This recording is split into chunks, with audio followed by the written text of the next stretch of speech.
이 시간 우리에게 주신 하나님의 말씀은 출애굽기 33장 3절에서부터 11절까지 말씀입니다. 구약 성경 133쪽입니다. 구약 성경 133쪽입니다.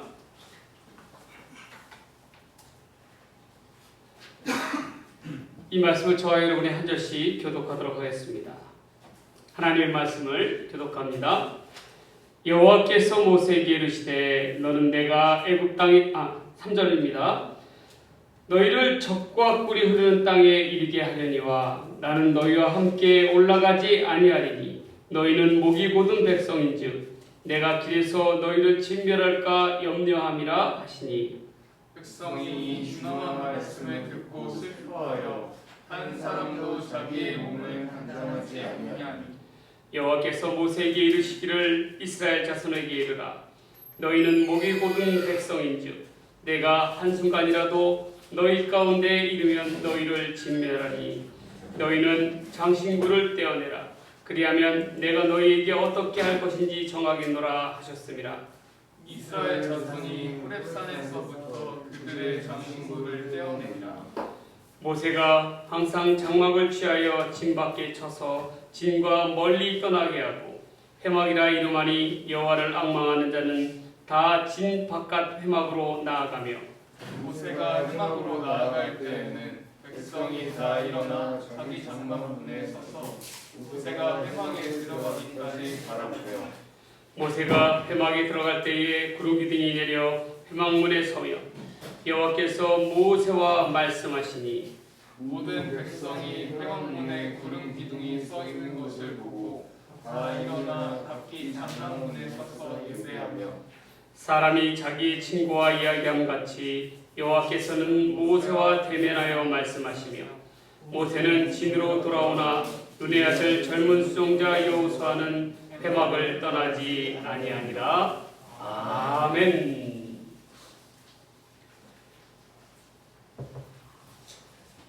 오늘 이 시간에는 주의 임재를 사모하라 라는 말씀을 가지고 하나님의 말씀을 전해드리고자 합니다. 여러분, 한 주간 동안 평안을 하셨습니까? 주님의 주시는 은혜가 늘 함께하기를 간절히 바랍니다. 안타깝게도 코로나의 위험 단계가 격상이 되어서 다음 주부터는 몇 주간 동안 비대면 예배를 다시금 드려야 할 것 같습니다.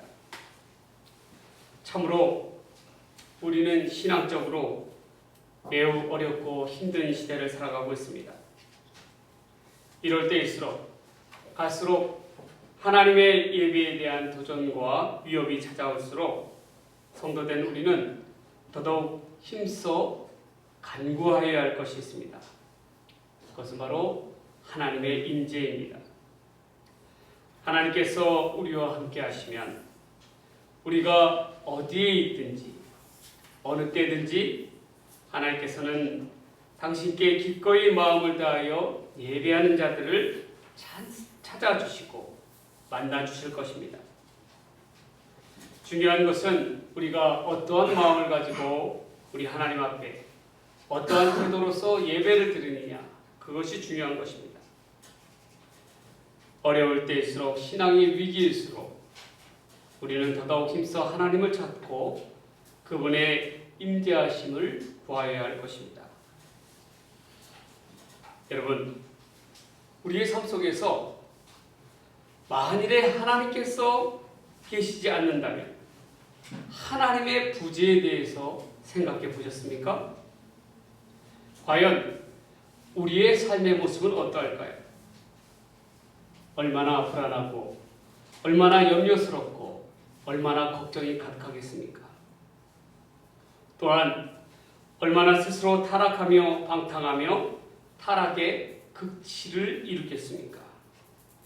그 대표적인 예가 출애굽기 32장에 나온다라는 거예요. 이스라엘 백성들의 금송아지 사건입니다. 모세가 하나님을 뵈러 시내산 정상으로 올라갔습니다. 그가 한동안 내려오지 않자 이스라엘 백성들은 모세가 이미 죽었다라고 여겼습니다. 이스라엘 백성들은 스스로 하나님의 부재에 대해서 깨닫게 된 것입니다. 그래서 그들은 어떻게 하였습니까? 자신들을 위하여 자신들을 인도할 신을 만들었습니다. 온갖 금고리를 가져다가 이를 녹여서 조각하여 금송아지를 만드는 것입니다. 그리고 이 금송아지를 가지고 우리를 위한 신이다 라고 칭하였습니다. 그 앞에서 백성들은 뛰놀았습니다. 말이 뛰놀았다는 것이지 얼마나 그 금송아지 앞에서 성적으로 타락하며 향락을 저질렀겠습니까? 이스라엘 백성들은 자신을 인도해야 하는 하나님을 잊어버렸습니다. 하나님의 백성이 가져야 할 거룩함을 뒤로한 채 스스로 멸망과 타락의 길로 나아갔다는 것입니다. 그에 대한 하나님의 징벌로서 무려 3,000명가량이나 죽음을 당하겠습니다. 하나님 없는 인생과 하나님께서 함께 하시지 않는 인생의 그 끝은 반드시 죄악과 타락으로 이어지게 됩니다. 여러분, 성경에 기록된 역사를 바라보십시오. 또한 우리 주변의 모습을 살펴보십시오. 소위 사회적으로 성공한 인생이라 하는 사람들이, 남부럽지 않은 부와 명예를 쌓은 사람들이 그 끝은 어떠하였습니까? 우리는 그 무엇보다도 우리 인생에 있어서 하나님을 만나야 합니다. 하나님을 구하고 하나님을 찾으며 하나님의 함께하심이 내 삶 가운데 이루어짐을 고백하여야 합니다. 우리의 주인은 하나님이십니다. 그렇기 때문에 우리 인생들에게 있어서 더더욱 중요한 것은 바로 하나님의 임재입니다. 우리는 이 하나님의 임재를 더더욱 사모하며 갈망해야 합니다. 허무한 인생과 죄로 타락한 인생을 극복하는 유일한 길은 바로 참된 진리이신 하나님의 임재 가운데 나아가는 것입니다. 하나님께서 함께하여 주실 때에 가능한 것입니다. 오늘 본문에는 하나님께서 우리 가운데 함께하시는 임재를 위한 하나님의 임재를 위한 두 가지의 조건이 나와 있습니다. 이에 대해서 우리가 살펴보고자 합니다. 그 첫 번째는 몸에서 장신구를 떼어내라는 것입니다. 기나긴 일제의 종교적인 탄압과 박해 속에서도 뜻 있는 기독교인들은 이에 굴하지 않았습니다. 일본의 우상인 신사를 숭배하라는 일본의 요구 앞에서 주기철 목사님 같은 그러한 인물들은 신앙의 정절을 지켰습니다. 평양 산정연교회를 목회하시는 주기철 목사님은 일사각오의 각오로서 마침내 감옥에서 순교하셨습니다. 그는 말로 표현 못할 고문과 핍박 속에서도 목숨을 다하는 순간, 숨이 끊어지는 그 순간까지 교회와 민족을 위하여 기도하셨습니다. 목사님께서 차릿한 감옥 속에서 순교하자마자 얼마 되지 않아 마침내 조국은 해방을 맞이하였습니다. 평양 산정연교회의 당회에서는 신앙의 정절을 지킨 주기철 목사님을 기리고자 이를 기념하는 동상을 교회 가운데 세우려 하였습니다. 그런데 이것을 그의 가족들이 반대하였습니다. 특히 주기철 목사님의 어머니께서 극구 반대하셨습니다. 결국 교회 안에 동상을 세우는 것은 취소되었습니다. 주기철 목사님의 어머니께서는 이와 같이 말씀하셨습니다. 주기철 목사는 하나님의 영광을 위해 자신을 낮추다가 하늘나라로 갔습니다. 그런데 왜 교회에 하나님을 경배하러 와서 주목사의 동상을 보아야 합니까? 결코 주목사가 자랑이 되어서는 안 됩니다. 여러분, 믿는 이들조차도, 신앙인이라고 하는 사람들조차도 하나님의 은혜를 잊지 않는다는 구실로 이를 기억하기 위해서 눈에 보이는 형상을 만듭니다. 그런데 그 형상은 얼마 되지 않아 시간이 지날수록 그 순수했던 동기는 사라지고 기복적인 신앙의 대상이 되어버렸다는 거예요. 어느 역사 깊은 그러한 교회에서 교회의 뜻을 모아서 그 교회의 마당에 기념탑을 세웠습니다. 그런데 어느 날부터 성도들이 밤마다 그 탑을 돌면서 마치 불교에서의 탑돌이와 같은 그러한 행동을 하는 것이었습니다. 그러면서 그들은 하나님 앞에서 자신의 소원이 이루어지기를 바라면서 그 탑을 돌았습니다. 얼마나 이 우스꽝스러운 그러한 모습입니까? 이처럼 믿는 이들조차도 우상에 대해서는 자유롭지 않습니다. 우상은 우리가 깨닫지 못하는 사이에 하나님을 대신해서 우리의 삶 속에서 주인 노릇을 하려 합니다. 하나님을 대신할 수 있는 것은 그 어디에도 없습니다. 눈에 보이든지 보이지 않든지 간에 하나님께서 계셔야 할 우리의 삶의 자리에 다른 것을 두는 것, 그것이 바로 우상입니다. 때로는 그것이 물질이라는 이름으로 성도들을 휘어잡기도 합니다. 또한 그것이 성공이라는 가면을 가지고 와서 어느 순간부터 우리 삶 속에 주인 노릇을 하게 됩니다. 그리스도인들은 매사에 경계하여야 합니다. 그리고 이것은 아니다 라고 생각이 된다면 과감하게 내던져야 합니다. 우리들의 삶 속에서 하나님을 대신하고자 하는 그 어떠한 것이 있다면 반드시 하나님 앞에 내려놓고 말씀 앞에 순종하는 모습을 가져야 한다는 것입니다. 다시금 본문 말씀으로 돌아갑니다. 5절 말씀입니다. 여호와께서 모세에게 이르시기를 이스라엘 자손에게 이르라 너희는 목이 곧은 백성인즉 내가 한순간이라도 너희 가운데서 이르면 너희를 진멸하니 너희는 장신구를 떼어내라. 그리하면 내가 너희에게 어떻게 할 것인지 정하겠노라 하셨습니다. 하나님께서는 금송아지 사건을 통해서 크게 노하셨습니다. 하나님께서는 모세에게 이스라엘 백성들을 향하여 목이 곧은 백성이다 라고 명하셨습니다. 여러분, 목이 곧다라는 것은 어떠한 표현입니까? 이는 농경문화에서 그 유래를 찾아볼 수 있습니다. 소들에게는 일을 시키기 위해서 그 입에 멍에라는 것을 씌웁니다. 그런데 멍에를 씌우는 과정에서 황소가 이에 순종하지 아니하고 반항적으로 반발을 합니다. 이를 가르쳐서 목이 곧다라고 표현합니다. 황소의 목이 내려와야 멍에를 씌우는데 소가 멍에 매는 것을 싫어하므로 목을 내리지 않고 힘을 줘서 그 목을 꼿꼿하게 세우는 것입니다. 이러한 모습이 목이 곧은 백성들의 모습이 바로 이스라엘 백성들이었다는 것입니다.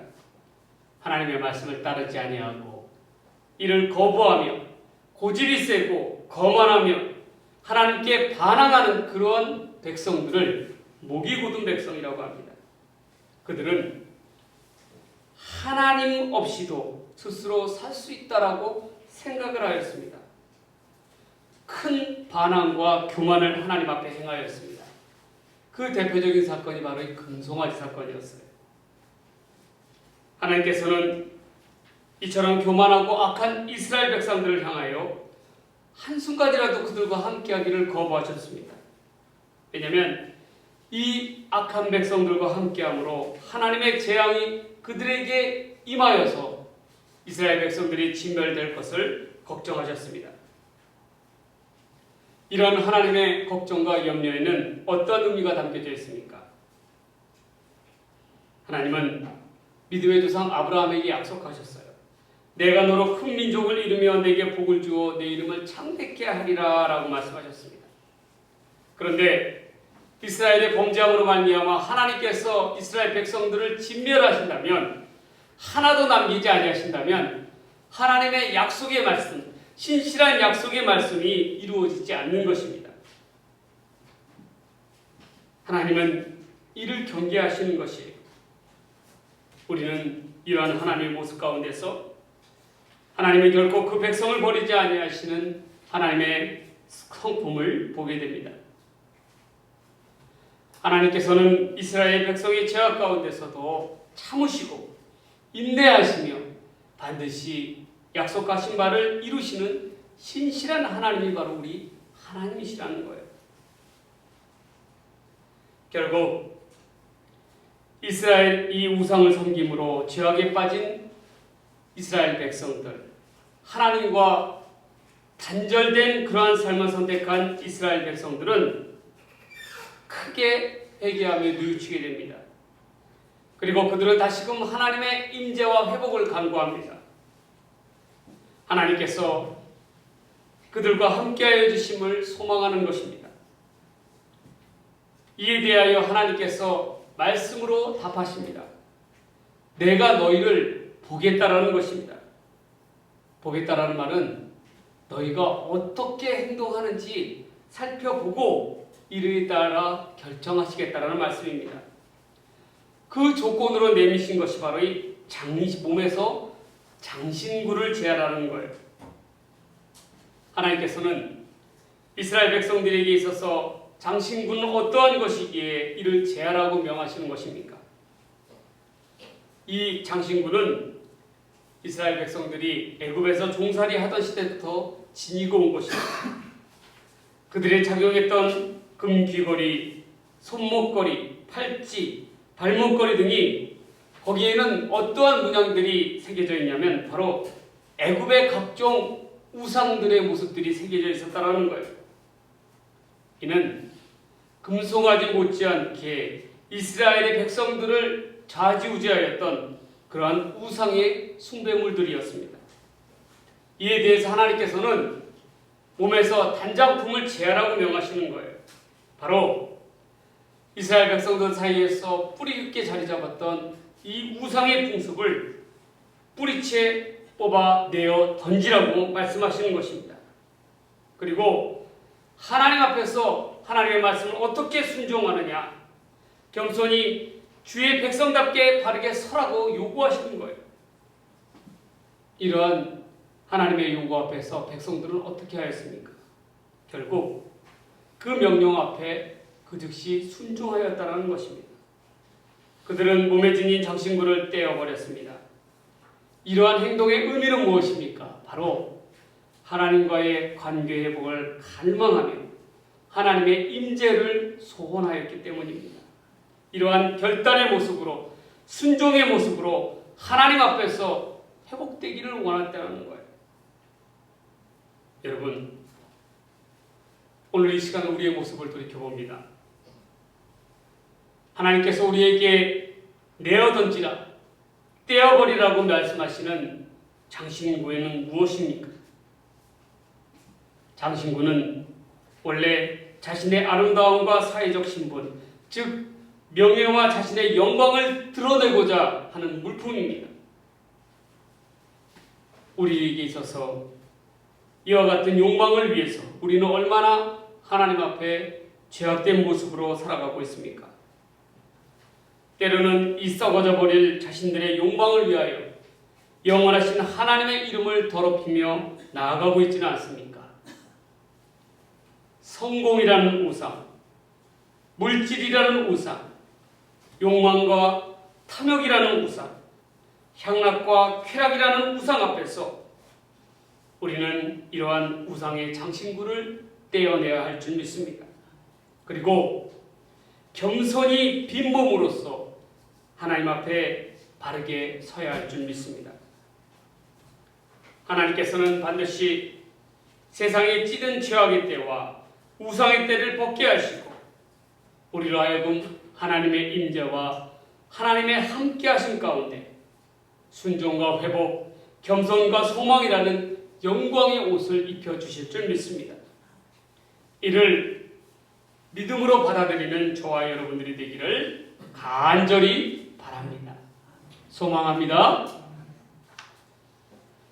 하나님의 임재에 대한 두 번째 조건은 바로 하나님과의 친밀함을 회복하라는 거예요. 하나님과의 관 친밀함을 회복하라.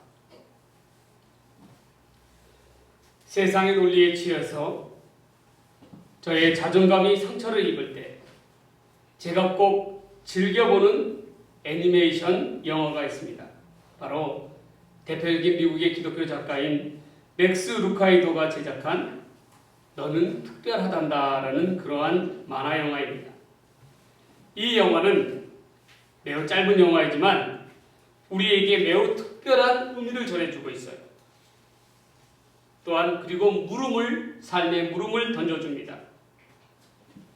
이 영화의 주인공인 펀치넬로는 못생긴 나무 인형입니다. 그는 나무 인형들이 살고 있는 나라에서 살고 있었어요.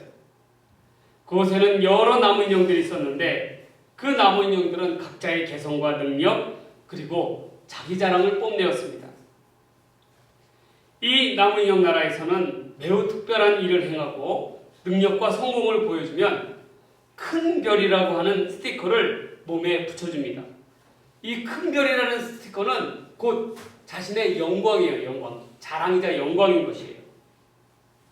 반면에 잘못을 저지르거나 실수를 범하게 되면 가차없이 그 몸에 동그란 시커먼 벌점을 붙여줍니다. 여러분, 이 주인공인 펀치넬로라는 나무 인형은 몸은 어떠했을까요? 안타깝게도 그의 몸은 온통 벌점투성이었습니다. 그의 몸에는 큰 별이 하나도 없었습니다. 그래서 이 펀치넬로는 어떻게 해서든지 간에 자기도 큰 별을 몸에 붙이고자 부단히 노력을 합니다.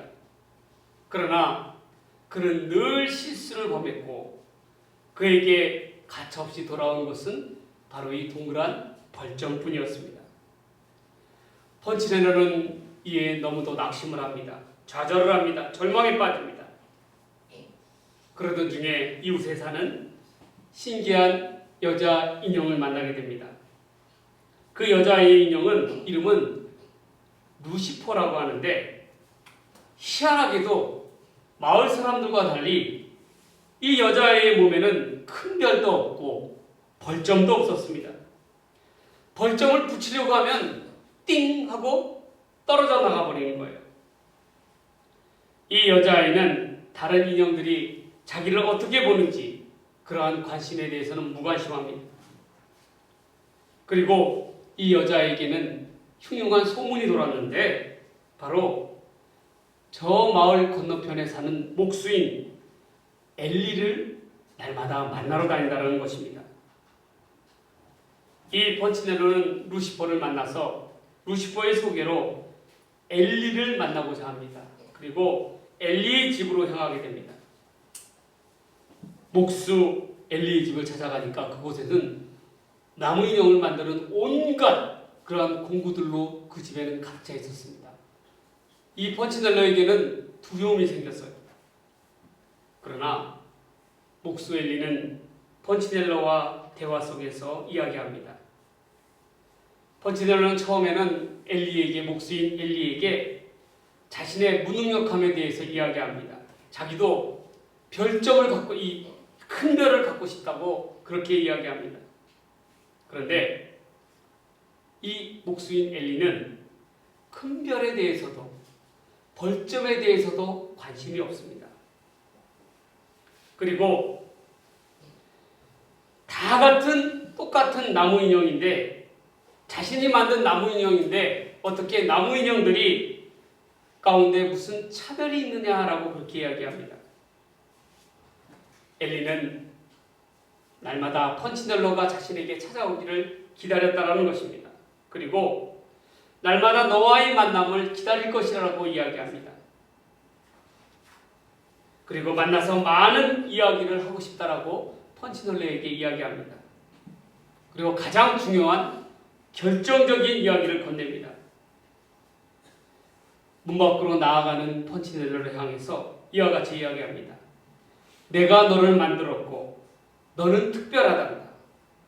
나는 결코 잘못된 것을 만들지는 않는단다. 이 엘리의 말에 펀치넬로는 큰 위로를 얻습니다. 더 이상 번지넬로의 삶 속에 큰 별도, 벌점도 중요하지 않았습니다. 가장 중요한 것은 자기를 만든 엘리가 자기에 대해서 어떻게 생각하느냐가 더더욱 중요하다라고 깨닫게 되었던 것입니다. 여러분, 여기서 나오는 엘리는 바로 엘로힘, 하나님을 의미하는 것입니다. 우리가 세상살이로 인하여 힘겹고 상처받고 있을 때에 여러분, 어느 때까지 좌절하고 절망하고 넘어져 있어야 하겠습니까? 하나님을 만나야 합니다.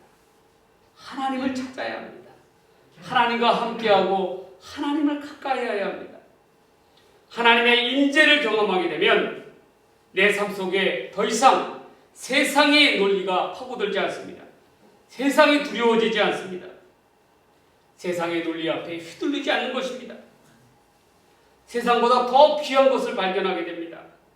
바로 진리이신 하나님이십니다.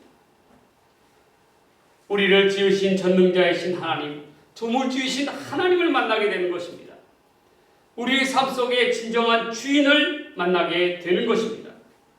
여러분, 우리가 그분의 임재를 소원하며 내 삶 속에서 그분이 나의 주인이 되시기를 원하신다면 하나님을 만나야 됩니다. 하나님을 구하여야 합니다. 찾아야만 합니다. 그러면 어느새인가 하나님께서는 우리의 삶 속에 찾아와 주셔서 우리와 함께하여 주시고 우리와 동행하여 주실 줄 믿습니다. 하나님을 가까이 하시기 바랍니다. 하나님을 가까이 함이 우리의 삶 속에 가장 큰 축복이자 행복입니다. 우리가 다시금 본문으로 돌아가 살펴봅니다. 11절 말씀입니다. 사람이 자기의 친구와 이야기함 같이 여호와께서는 모세와 대면하여 말씀하시며 모세는 진으로 돌아오나 눈의 아들 젊은 수종자 여호수아는 회막을 떠나지 아니하니라. 지도자 모세에게는 특별한 특권이 있었습니다. 이는 하나님께서 그에게 주신 은총이었습니다. 그것은 바로 하나님과의 친밀함입니다. 모세는 하나님과 말씀을 나눌 때에 마치 친구의 얼굴을 맞이하듯이 말씀하였다라고 이야기합니다. 이 광경을 백성들이 지켜봤습니다. 백성들이 이를 어떻게 보았겠습니까? 얼마나 놀라움으로 받아들였겠습니까? 때로는 두려움으로 받아들였을 것입니다. 자신들은 하나님을 배부면 죽을 그러한 목숨들인데, 그러나 모세는 너무나도 그러한 하나님과 대화를 하며 친밀한 관계를 유지하는 것입니다. 이처럼 하나님과의 대화는 하나님의 임재를 상징하는 것이었습니다. 백성들은 모세가 있다는 것만으로도 하나님께서 그들과 함께하여 주시고 하나님께서 그들을 인도하여 주시다라는 것을 깨닫게 되었습니다. 하나님의 임재가 곧 모세에게 있어서는 그에게 있어서는 리더십이요 삶의 정체성이었기 때문에 그렇습니다. 지도자로서의 모세의 모든 리더십은 바로 이 하나님의 임재로부터 나오게 되었습니다. 모세를 제외하고 백성들 가운데서 가장 가까이 예배하였던 사람은 바로 눈의 아들 여호수아였습니다. 여호수아는 장차 모세를 이어서 이스라엘의 새로운 지도자로 택함을 받았습니다. 그가 하나님으로부터 선택받게 된 계기가 무엇입니까? 바로 본문에는 이와 같이 이야기합니다. 모세가 여호수아가 회막을 떠나지 아니하였다라는 것입니다. 모세는 하나님과 대화를 마치면 자신의 처소를 향하여 갔습니다. 그러나 이 여호수아는 회막을 떠나지 아니하였다고 합니다. 그는 하나님과의 만남의 자리를 소중히 여겼다는 거예요. 그분을 가까이 하며 그분 곁에 머물고 그분의 임재를 누구보다도 사모하였다는 것입니다. 그러기에 하나님께서는 여호수아를 택하셔서 그를 귀한 그릇으로 사용하여 주셨습니다. 여러분, 우리의 삶도 마찬가지입니다. 우리의 삶의 모습이 하나님으로부터 귀히 쓰임 받기를 원하십니까? 그렇다면 무엇보다도 하나님을 가까이 하시기 바랍니다. 하나님을 친밀히 여기시기를 바랍니다. 하나님을 가까이 하는데 어떻게 우리가 죄악 가운데 나아갈 수 있겠습니까? 하나님을 가까이 하는데 우리가 어떻게 탐욕의 노예가 될 수가 있겠습니까? 여러분, 날마다 주님을 찾는 데에 게을리하지 마십시오. 하나님을 기쁨으로 찾는 자를 하나님께서는 찾고 구하시며 눈동자같이 살펴주십니다.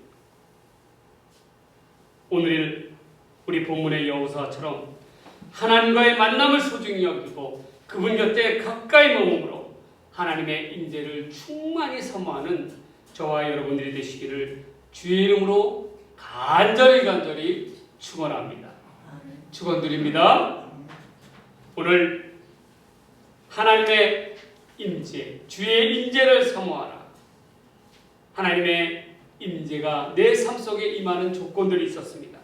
첫 번째는 무엇이었습니까? 바로 우리 몸에 우상의 장신구를 제하여야 한다는 것입니다. 탐욕을 버려야 한다는 것입니다. 두 번째는 무엇이었습니까? 바로 하나님과의 친밀함을 회복하라는 것입니다. 여러분, 우리의 삶 속에 하나님께서 함께하여 주시는 임재가 임함으로 말미암아 우리의 인생이 그 어떠한 인생보다도 복되고 은혜로 하나님께서 이끄시는 그러한 인생의 길로 나아가는 저와 여러분들의 삶의 모습들이 되시기를 주의 이름으로 간절히 축원합니다. 축원드립니다. 기도하시겠습니다.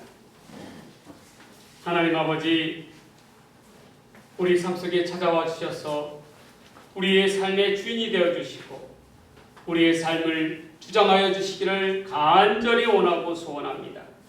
하나님, 이 어려운 때에 있어서 우리가 더더욱 하나님의 인재를 사모하며 하나님께서 우리 삶 속에 주장하심을 사모하게 하여 주시옵소서. 그래서 하나님께서 기뻐하시는 일꾼의 모습으로 거듭날 수 있도록 하나님 역사하여 주시옵소서.